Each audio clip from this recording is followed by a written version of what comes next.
welcome to another video by Get It Done Home Repairs.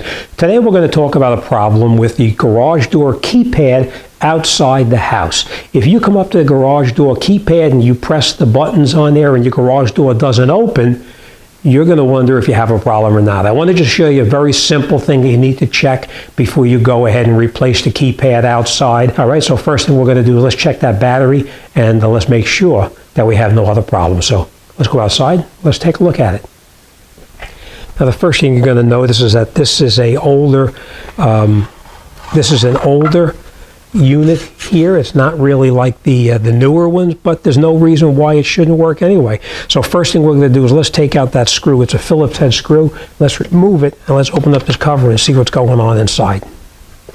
Okay, you want to make sure you use the correct size screwdriver because you don't want to damage the screw, so you won't be able to remove it.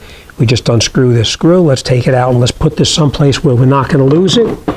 Next thing we'll do is we'll come in here with a small screwdriver such as this. Pry down on it like that. Pull this out.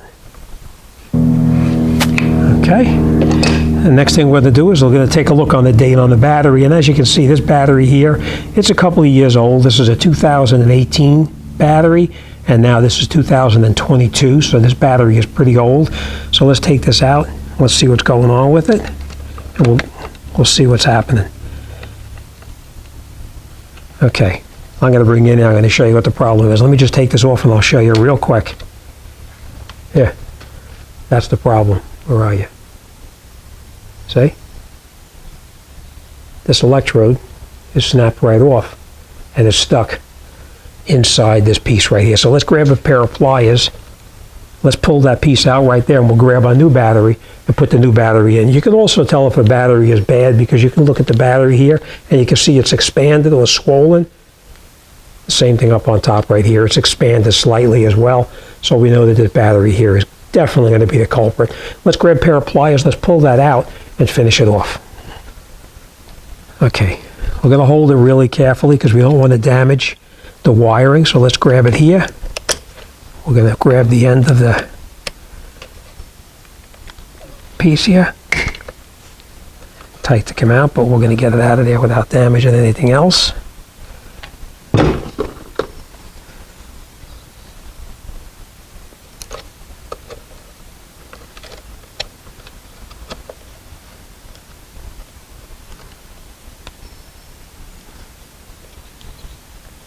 Just going to pry it off slightly. We'll grab our pliers now.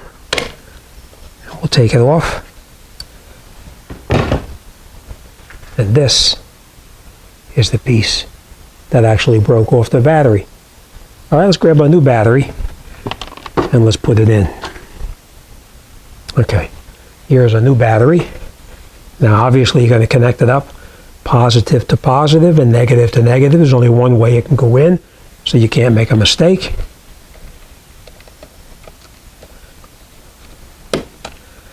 Okay.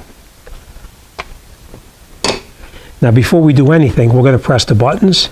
I don't know if you can see that, but now you can see that it illuminates perfectly. All right, so let's put our code in and let's see if the garage door opens and closes the way it's supposed to.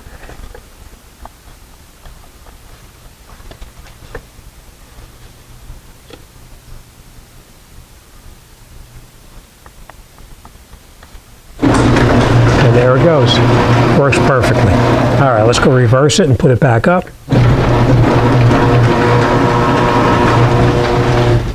Okay, and then of course, when you're finished, you just take your cover, push it back up, push it in place.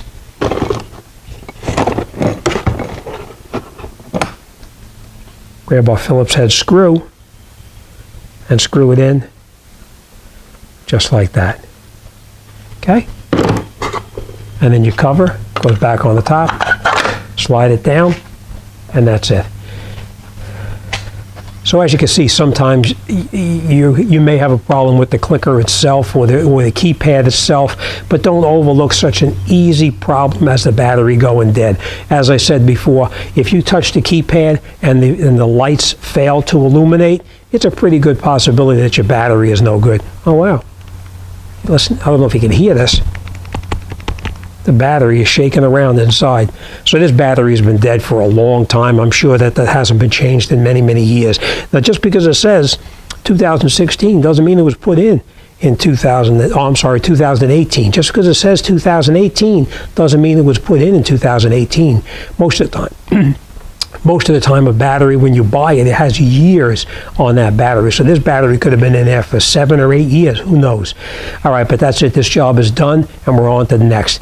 As always, thanks for watching, and I'll see everybody on the next one.